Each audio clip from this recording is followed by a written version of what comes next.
Welcome to Man Does Tech, where I solve the problems you didn't even know you had.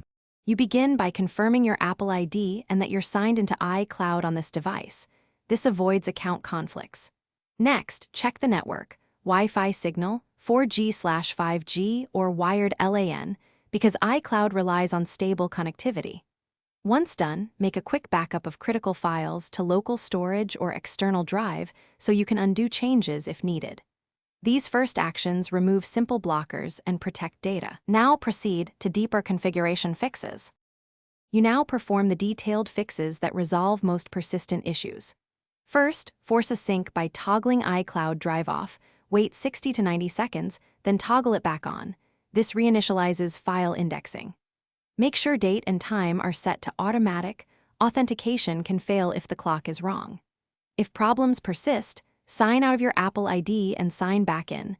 Doing so refreshes credentials and reestablishes server trust. These steps rebuild the connection without data loss when done carefully. Finish by restarting both your device and the router to clear transient network issues.